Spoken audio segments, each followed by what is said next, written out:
जमील साबित साहब, हमारी तीनों बहनें रिजवाना ईसा, जोहरा खान, रूहीना शेख,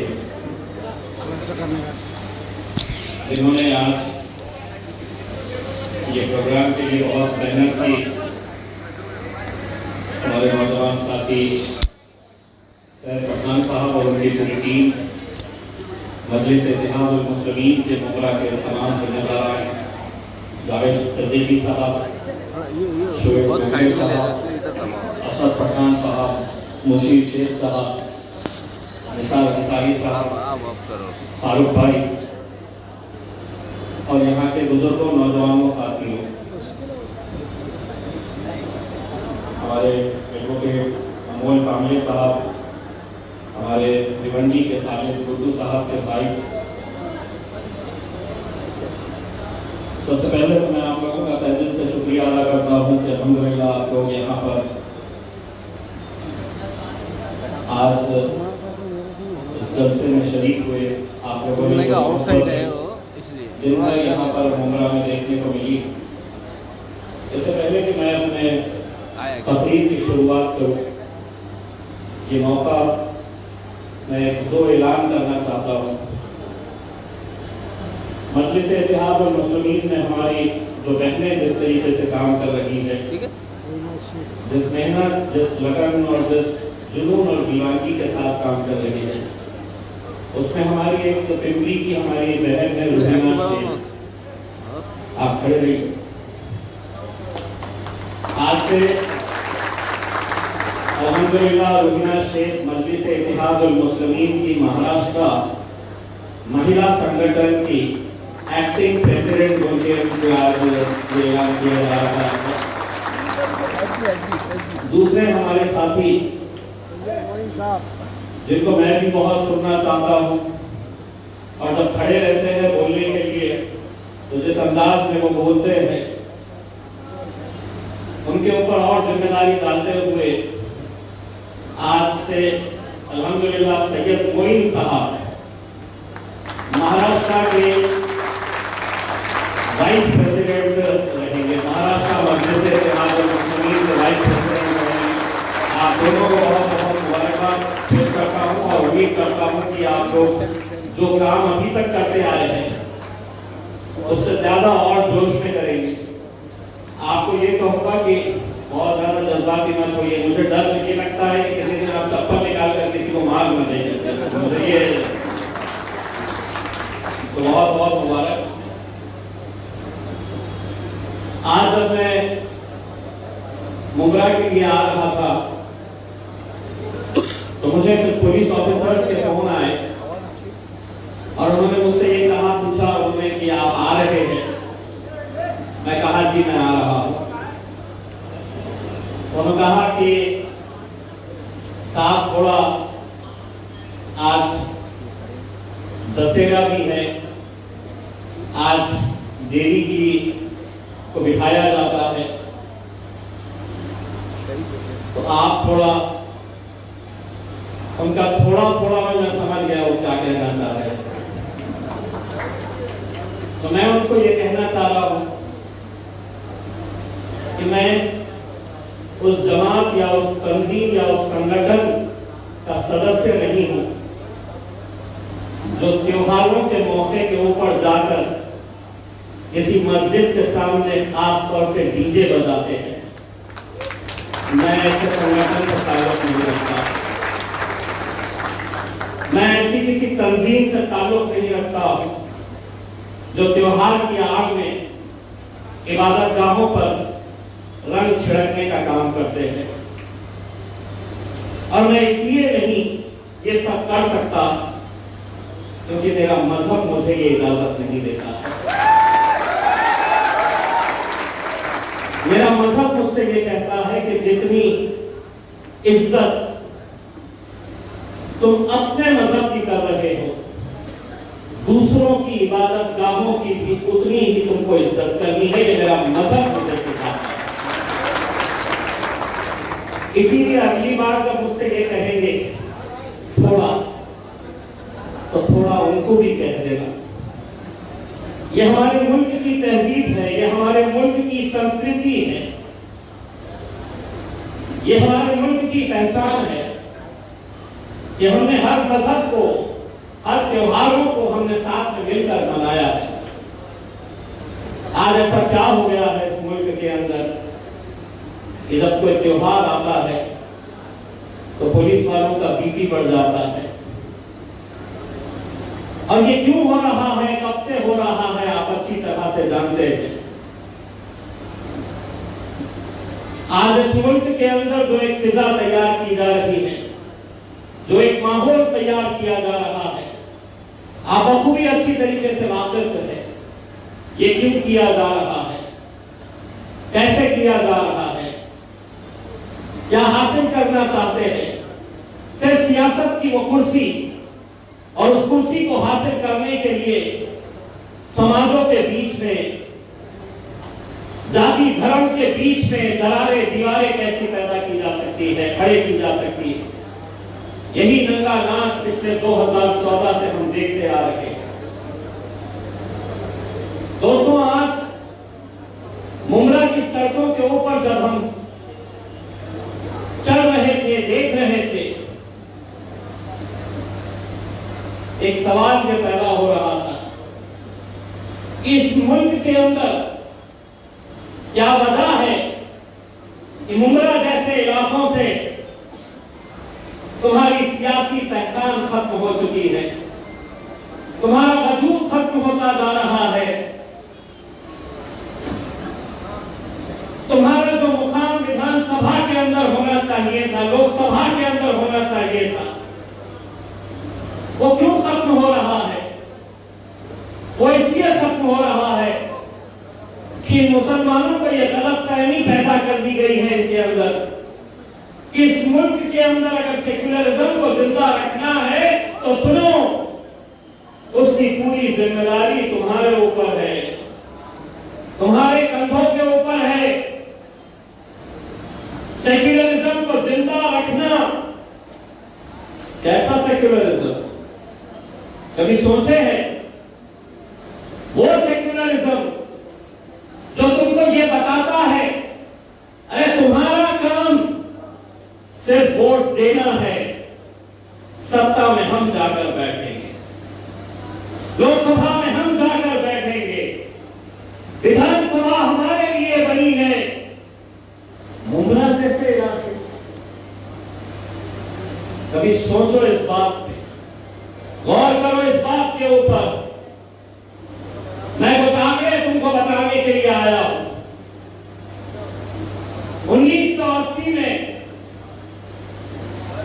लोकसभा के अंदर 553, पूरे हिंदुस्तान की जितनी भी लोकसभा की सीटें हैं 553। इन 75 सालों के अंदर 1980 एक ऐसा साल था कि जहां पर अलग अलग राजनीतिक पार्टियों से 49 मेंबर ऑफ पार्लियामेंट, 49 सांसद, 49 खासदार सबसे ज्यादा 1980 के अंदर चुनकर आए। 1980 के बाद हर कौम की आबादी बढ़ रही है, हर समाज की आबादी बढ़ रही है, लाजमी है आपकी भी आबादी बढ़ रही है। लेकिन क्या वजह है कि 1980 के बाद हर 5 साल आपकी नुमाइंदगी लोकसभा के अंदर, आपकी नुमाइंदगी विधानसभा के अंदर हर एक की बढ़ रही है, आपकी घट रही है। क्यों? क्योंकि आपको तो सेक्युलरिज्म को जिंदा रखना है ना।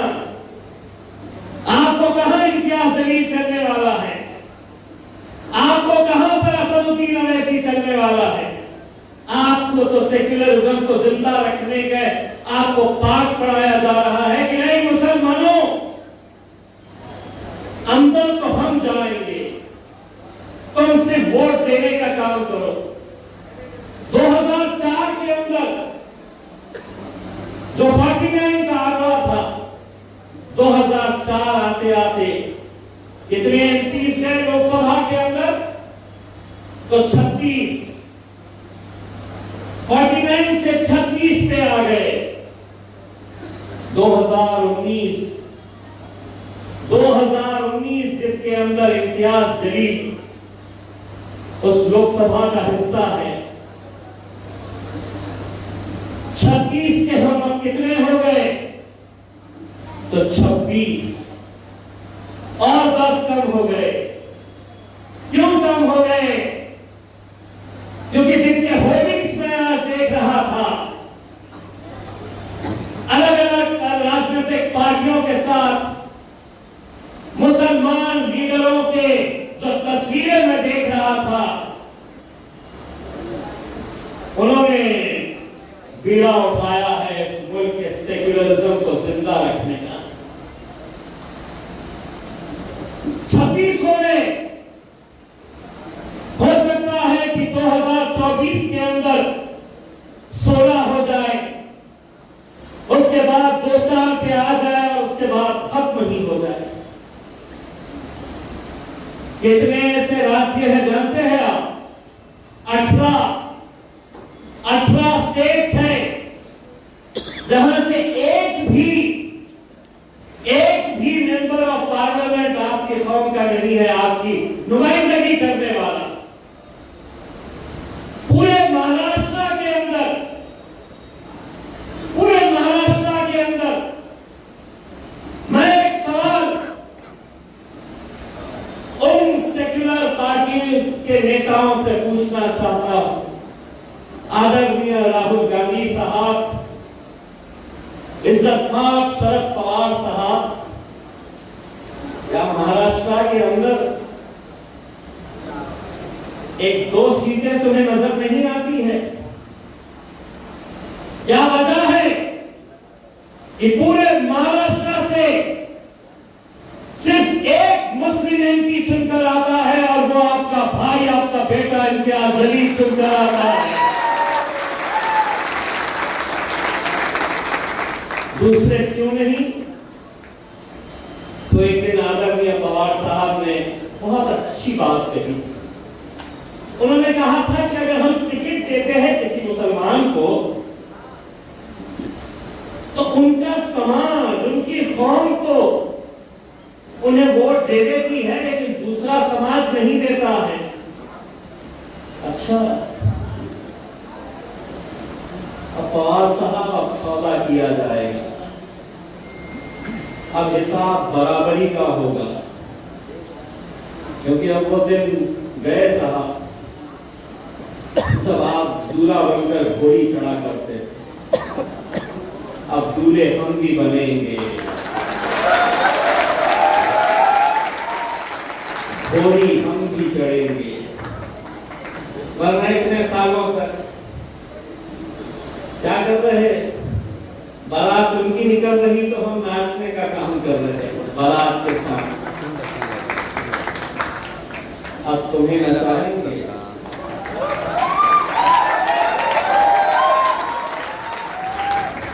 अगर नाचना नहीं आता है तो सैयद पठान इनके लिए डांसिंग क्लासेस लगा लो, ठुमके कैसे लगाए जाते हैं।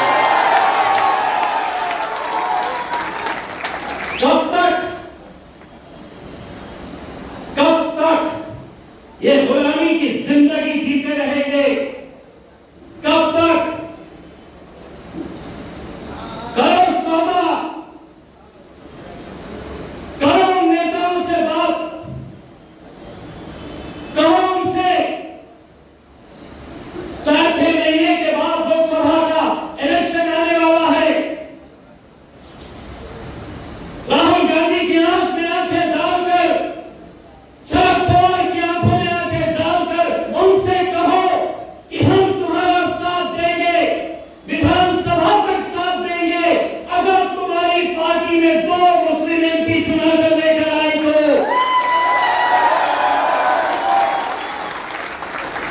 तो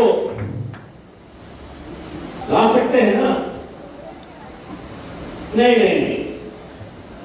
साहब, नहीं। हम अगर टिकट देंगे तो इनका समाज तो देता है, तो दूसरा समाज नहीं देता है। अगर दूसरा समाज नहीं देता है तो मैं क्यों दूं तुम्हें?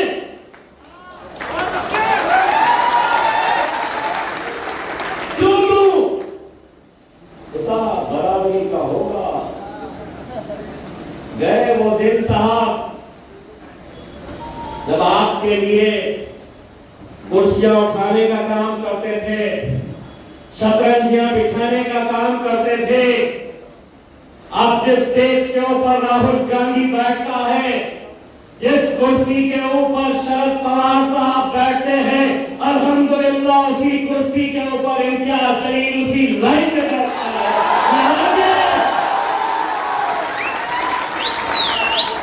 ना आगे ना पीछे, सिर्फ तुम्हारी सोच, तुम्हारे जहनों को बदलने की जरूरत है। क्या ये सौदा नहीं किया जा सकता? क्या उनको ये पूछा नहीं जा सकता कि 48 सीटें हैं लोकसभा की, कितनी ऐसी कॉन्स्टिट्यूएंसीज, औरंगाबाद ले लो, मालेगांव, भुलिया, बीर, उस्मानाबाद, जलगांव, नांदेड़, परभनी, नहीं, क्या करना है? दो भाइयों को आपस में लड़ाना है, आपस में सेटिंग करना है। बीजेपी वालों को कहना है, सेना वालों को कहना है, कांग्रेस वाले, एनसीपी वाले, दो मुसलमानों को खड़ा करो, ये आपस में लड़ते रहेंगे और तीसरा निकल जाएगा। यही धंधे करते आए हैं। अरे हमने जीता कैसे? कैसे जीते? 48 साल मेरे शहर में शिवसेना जीतते आ रही थी। कभी भाजपा, कभी शिवसेना, कभी राष्ट्रवादी, कभी कांग्रेस। 48 साल तक कोई मुस्लिम नहीं आया। 48 साल पहले एक मुसलमान, 48 साल पहले मैंने अपनी आवाम से क्या कहा? कोई मंत्र नहीं कहा मैंने कहा कि पिछले 20 सालों से किसको वोट दे रहे? आप ऊपर करो, कौन? भाजपा को कितनों ने दिए वोट? हमने कहा किसी ने नहीं दिया। मैंने कहा शिवसेना को कितनों ने दिए वोट? किसी ने भी हाथ नहीं उठाया। मैंने कहा वोट किसको दे रहे थे? बोले कांग्रेस को दे रहे थे। किसी ने पूछा वोट किसको दे रहे थे 20 साल से? तो बोले हम घड़ी को दे रहे थे, राष्ट्रवादी को दे रहे थे। मैं बोला 20 साल से चुनकर कौन आ रहा?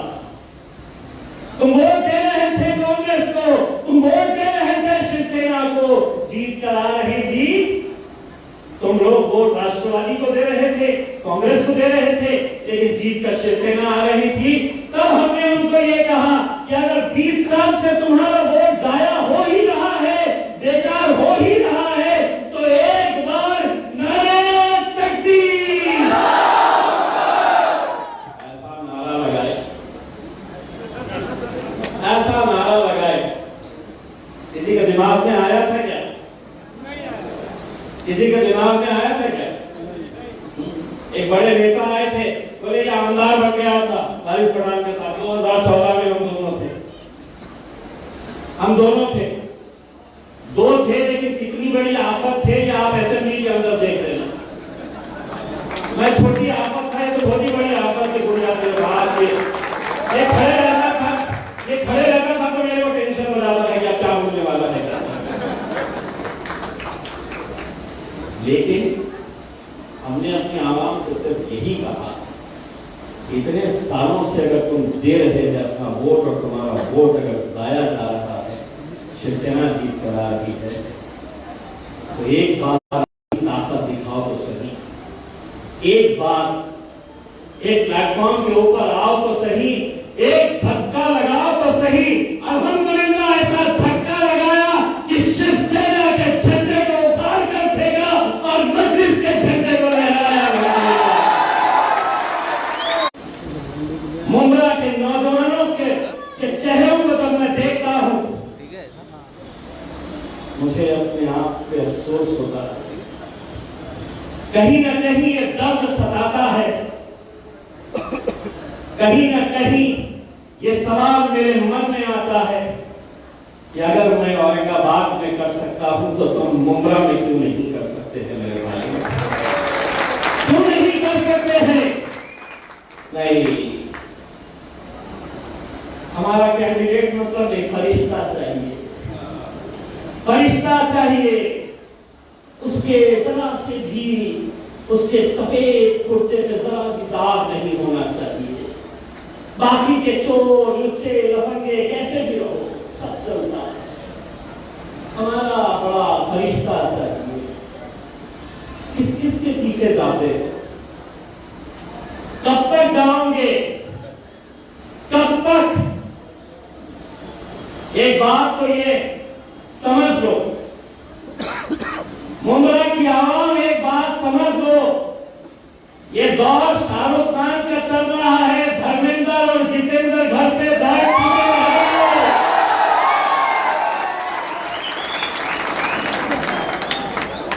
कब तक चलाओगे घसी पिटी कैसे? आज जितेंद्र की कोई फिल्म आई तो चलती मार्केट में? किसकी चलती?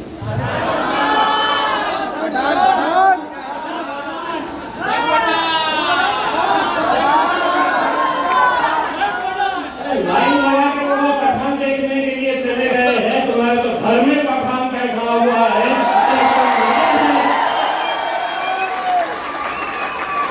लगे हैं धर्मेंद्र, जितेंद्र। ओल्ड स्टॉक नया स्टॉक मार्केट में लाओ, नए स्टॉक को एक बार आजमाओ मेरे भाई। बस आप लोगों को इतना कहना चाहता हूं मेरे भाई, वारिस भाई ने, सैयद मोइन साहब ने यकीनन एक बहुत ही संजीदा मुद्दे के ऊपर उन्होंने बात की जो फलस्तीन से ताल्लुक रखता है, इजराइल से ताल्लुक रखता है। वारिस पठान ने ये बताया कि कर्नाटक के अंदर एक नौजवान लड़के को के ऊपर एफआईआर रजिस्टर किया गया है क्योंकि उसने कहा कि मैं फलस्तीन के साथ हूं।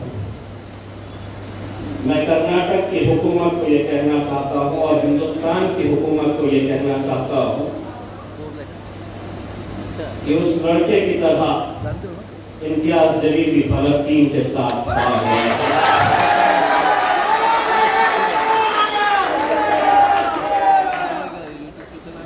और अगर तुम्हारे में इतनी हिम्मत है तो कर्नाटक के उस बच्चे तक तो तुमने हाथ लगा दिए। अगर माँ का दूध पिए है तो इम्तियाज जलील तक पहुंच गया। क्योंकि हम जुल्म के खिलाफ लड़ने वालों में से है। हम इंसाफ और सच्चाई के साथ खड़े रहने वालों के साथ है। मुझसे मेरे एक दोस्त ने पूछा, ये बताओ ये फलस्तीन और इस्राइल का मसला क्या है? मैंने उसको बड़ी आसान भाषा के अंदर बताया। मैंने उसको ये बताया कि तू बड़ा ताकतवर है, तू बहुत ताकतवर है, तू हर रोज मेरे मुंह पे थप्पड़ मारता है अपनी ताकत दिखाने के लिए, और मैं खामोशी से बर्दाश्त करता हूं, सहन करता हूं। 1 महीने तक तू थप्पड़ मारता है, 1 महीने के बाद जब मेरी सकती है और मैं दबा के तेरे को डॉक्टर डैन के थप्पड़ की गूंज देता हूं वापसी में, तो वो हाल आज फलस्तीन ने तेरा करके दिखाया है। वो हाल तेरा फलस्तीन ने करके दिखाया है। उन माओं की कैफियत सोचिए, उन फलस्तीन के उन माओं की कैफियत। ये लोग तो जानते ही नहीं है कि तुम्हारा हमारा इतिहास क्या है। रोज टीवी के ऊपर ये दिखाते हैं कि इजराइल के साथ कौन है और फलस्तीन के साथ कौन है। अरे तुम हमारा इतिहास अगर जानते तो 350 का लश्कर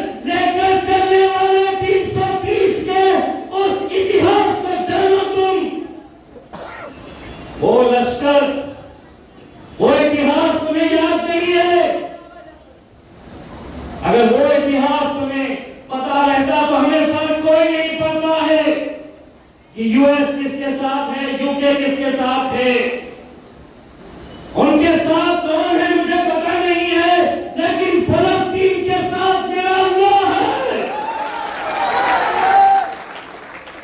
दोस्तों, टीवी के ऊपर जब आप देखते हैं, जब बच्चा तड़पता है मां की गोद में बच्चे की लाश पड़ी है, लेकिन उस मां की आंख में आंसू नहीं है।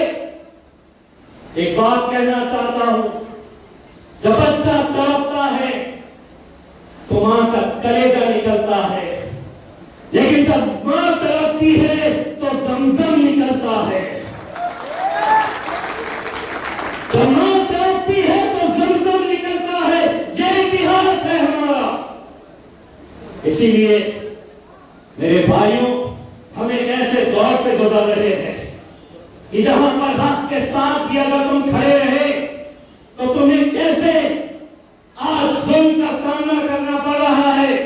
कोई हैरानी नहीं है, कोई हैरानी नहीं है कि अगर इस मुल्क के वजीर आज़म नरेंद्र मोदी इजराइल का साथ दे रहे, क्योंकि मोदी साहब जुल्म तुम्हें करने की आदत हो गई और जुल्म का साथ देने की तुम्हारी आदत हो गई, लेकिन हम इंसाफ के साथ खड़े थे और इंसाफ के साथ आगे भी पूरी ताकत के साथ इंशाल्लाह खड़े रहेंगे।